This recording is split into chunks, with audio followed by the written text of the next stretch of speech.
So, the title of this video is probably making you scratch your fucking head. It made me scratch my head last night. I got into a Facebook conversation with a friend of a friend, and they said Clint Eastwood is a conservative scumbag racist. Paraphrasing. But they claimed that Clint Eastwood was a racist. I disagree. The guy marched with Martin Luther King Jr. and several others on the March on Washington in 1963. He was present when Martin Luther King had a dream speech. Right there alone says that he's not racist. But there's more things, more proof of the pudding that Clint Eastwood isn't racist. He has and had several black friends, celebrities and or not, that are still alive or have passed on. Sammy Davis Jr. and B.B. King being two predominant notable celebrities who he was friends with. Samuel L. Jackson, who's still alive. He's still friends with Samuel L. Jackson. And Clint Eastwood is friends with black people just as much as he is white people, okay? He also has a few Hispanic friends and so on and so forth. The guy's not racist. The guy doesn't have a problem with people's backgrounds at all. He doesn't. And the guy voted for Obama, for Christ's sake, because he knew that voting for Obama would not only give America its first black president, and that would change the trajectory of American politics forever, but at the same time, he actually had hope in Obama, like everyone else did at the time, that he would actually change America for the better. Once again, the question is, where does Clint Eastwood pop up as racist whatsoever? Maybe it was the character that he played in Gran Torino, which was a character. Okay? He wrote the script. He wrote the script about a bigoted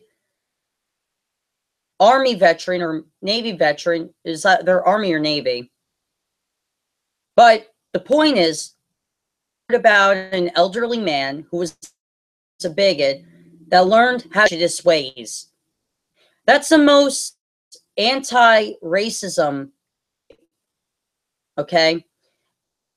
Oh, and before anybody else continues on about Eastwood being a sexist, let me just tell you, Clint Eastwood is pro-abortion. He thinks women should have the right to have an abortion, even though he doesn't personally agree with it. He thinks women should have the right to it. He's in support of women having the same jobs as men and getting paid the same way men are, okay? And he's, for a long time, been the only Republican in open support of women being in the military front just like men are. So don't tell me he's a sexist either, because he's not. He's one of the more progressive Republicans in Hollywood than you actually think. Anyway, why does all this rambling about Clint Eastwood bring me to the question that I had to ask this person? Judging people based on the content of their character makes you racist? Well, here's where it comes in. This is what the person's way of thinking is. If you judge somebody based on the content of their character and not their skin color, that still makes you a racist. How? If that's the case, then Martin Luther King Jr., once again, the same man that Clint Eastwood marched with, along with Charles Heston and many other people did as well, because they didn't like the segregation in Hollywood and didn't like the segregation in the United States in general, gave a speech about why you should judge people based on the content of their character, not their skin color. Martin Luther King's famous I Have a Dream speech. Now, I think it should be important to read in full text, because judging people based on the content of their character is not racist.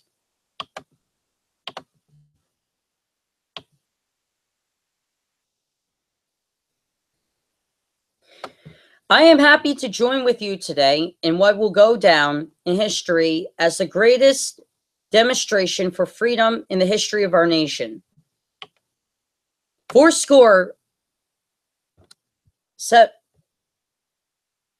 Five score years ago, a great American in whole symbolic shadow we stand today signed the Emancipation Proclamation.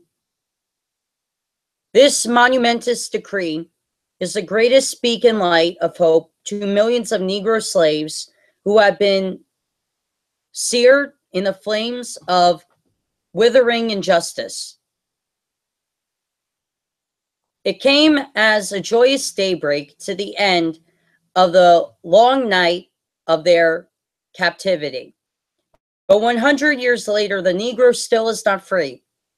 Years later, the life of the Negro is still badly crippled by the manacles of segregation and the chains of discrimination.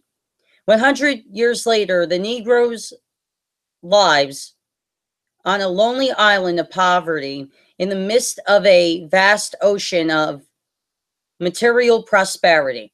100 years later, the Negro is still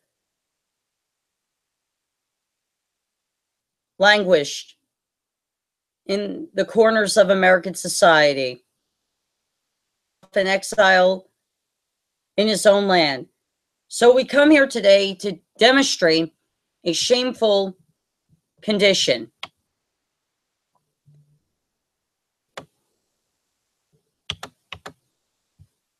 In a sense, we've come to our nation's capital to cash a check. When the architects of our republic wrote the magnificent words of the Constitution and Declaration of Independence, they were signing a promissory note to which every American was to fall heir. This note was the promise that all men, yes, black men as well as white men, would be granted the unalienable rights of life, liberty, and the pursuit of happiness. It is obvious today that America has defaulted on this promissory note insofar as her citizens of color are concerned.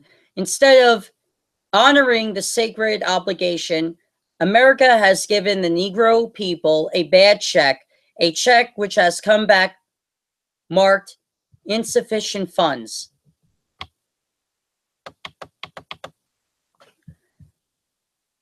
But we refuse to believe that the Bank of Justice is bankrupt. We refuse to believe that there are insufficient funds in the great vaults of opportunity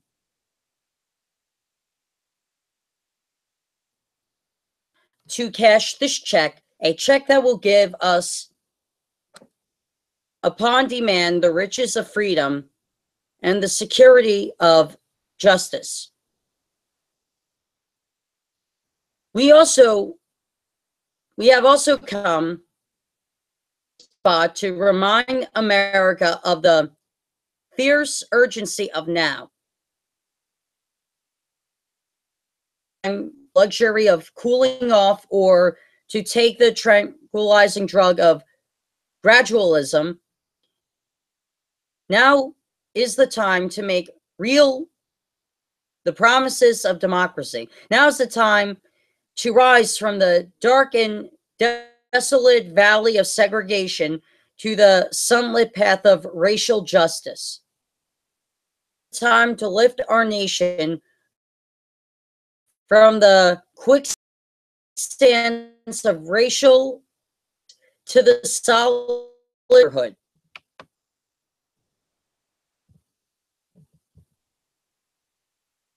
Now is the time to make justice a reality for all of God's children. It would be fatal for the nation to overlook the urgency of the moment. This sweltering summer of the Negro's legitimate discontent will not pass until there is a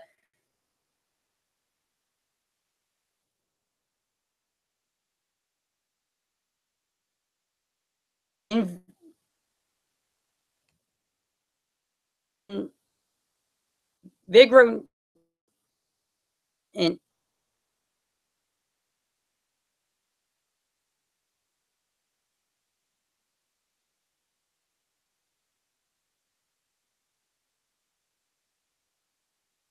invigorating, illuminating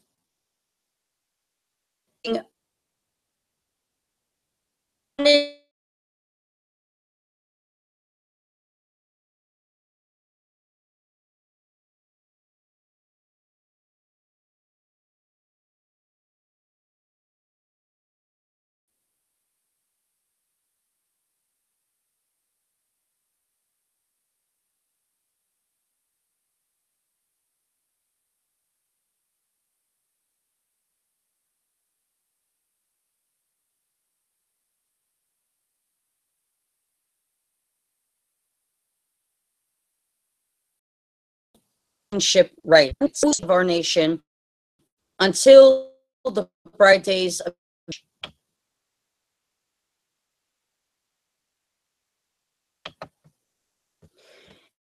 and that is something I must say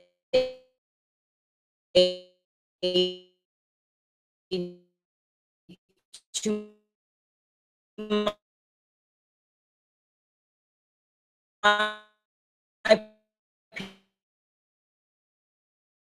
people who stand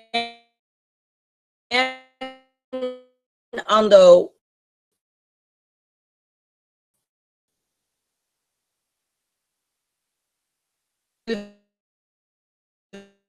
justice. We must not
okay.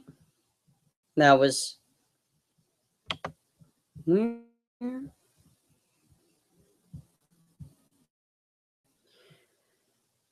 um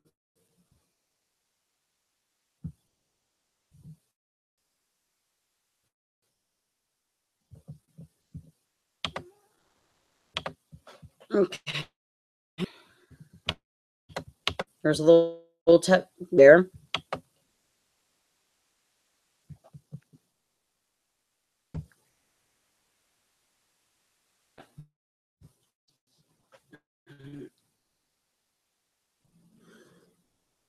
Conduct our strength and discipline. We must not allow tests to degenerate into physical violence.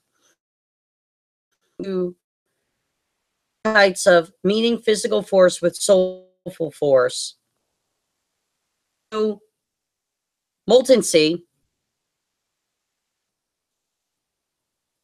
which has engulfed the Negro community, must not lead us to distrust all white people, for many of our white brothers as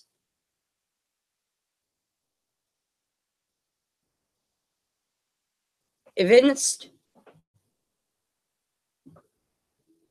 presence here today,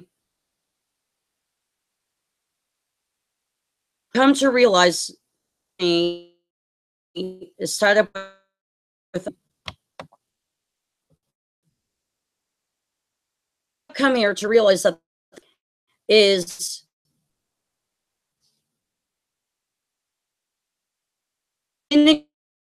bound to our freedom. We cannot walk alone. Walk, we must take. We cannot turn back. These are asking the devotees of civil rights, when will you be satisfied? Never be satisfied as long as the Negro is the victim of the unspeakable horrors of police brutality. Satisfied as long as our bodies travel, lodging in the motels of the highways of the cities. Satisfied as long as the Negro's is from a smaller ghetto, can never be satisfied as long as our children are stripped of their adulthood and robbed of their dignity by signs stating for whites only.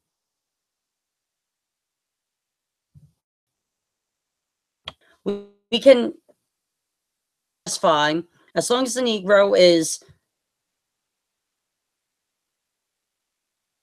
We cannot vote. New York believes that he has, which no, we are, and we will not until justice rules and righteousness dream,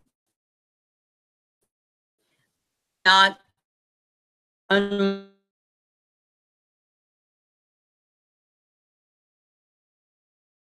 come fresh from themselves. Some of you have come where your quest for freedom, battered by the storms of persecution and staggered by the veterans of creative suffering.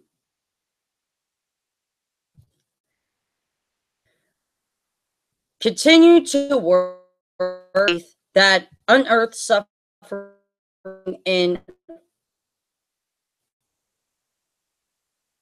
Continue to work with the faith that is redemptive.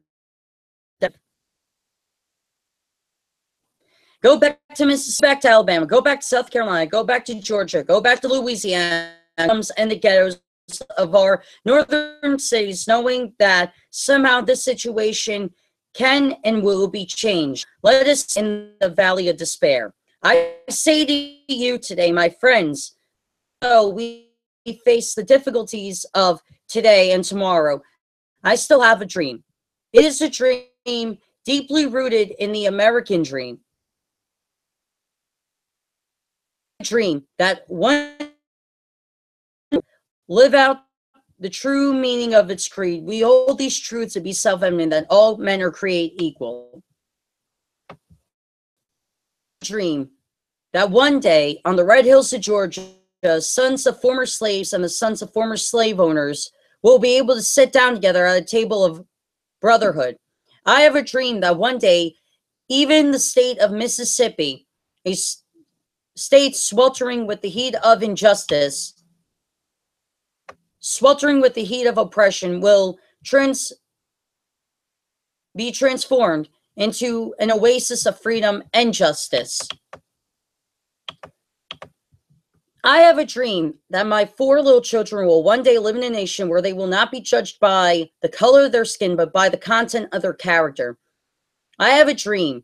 I have a dream that one day in Alabama, with its vicious racist, with its governor having his lips dripping with the words of interposition and nullification, one day, right there in Alabama, little black boys and black girls will be able to join hands with little white boys and little white girls as sisters and brothers. I have a dream today. I have a dream that one day every valley shall be exalted, every hill and mountain shall be made low, every rough places will be made plain, and the crooked places will be made straight. And the glory of the Lord shall be revealed, and all flesh shall see it together. That is our hope. It is the faith I go back to the South with. With this faith, we will be able to who out of the mountain of despair. A stone of hope. It is with this faith we will be able to transform the jangling discords of our nation into a beautiful symphony of brotherhood. With this faith, we will be able to work out together, to pray together, to struggle together, to go to jail together, to stand up together for freedom, knowing that we will be free one day. This will be the day when all of God's children will be able to sing with a new meaning. My country, 'tis of thee, sweet Lamb of liberty, of thee I sing. Land where my fathers died, land of the pilgrim's pride, from every mountainside let freedom ring. And if America is to be a great nation, this must become true. So let freedom ring from the prodigy hilltops of New Hampshire. Let freedom ring from the mighty mountains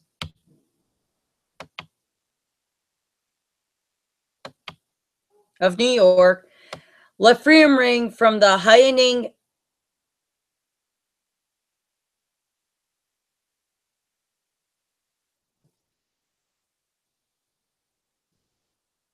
Alleghenies of Pennsylvania. Let freedom ring from the snow-capped Rockies of Colorado. Let freedom ring from the curvaceous slopes of California. But not only that. Let freedom ring from the Stone Mountain of Georgia. Let freedom ring from the Lookout Mountain of Tennessee. Let freedom ring from every hill and molehill of Mississippi, from every mountainside. Let freedom ring. When we allow our freedom to ring, when we let it ring from every city and every hamlet, from every state and every city, we will be able to speed up that day when all God's children, black men and white men, Jews and Gentiles, Protestants and Catholics, will be able to join hands and sing the words of the old Negro spiritual, free at last, great God Almighty, we're free at last.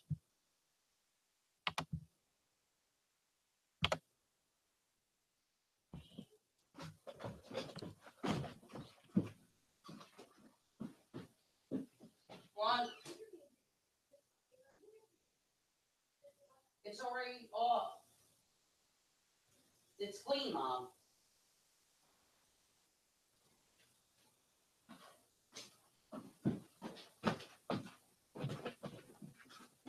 Where was I? Yeah. That speech right there is exactly what Martin Luther King's dream.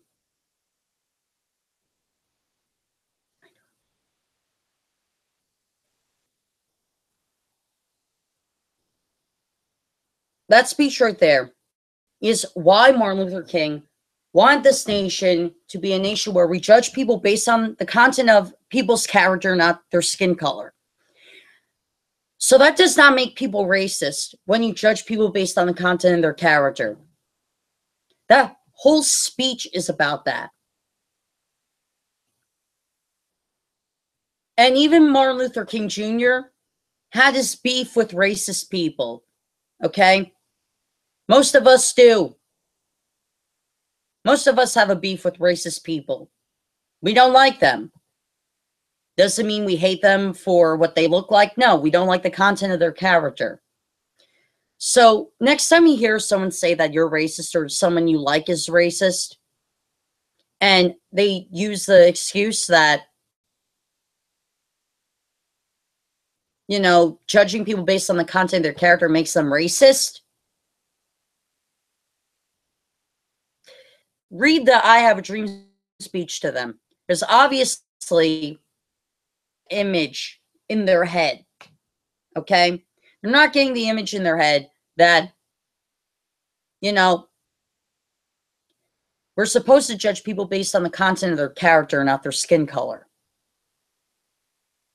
Anyway, hope you guys enjoyed the video. I know this was at the spare of the moment, right on the moment, but it's important to have been said because people forget about the speech in full context.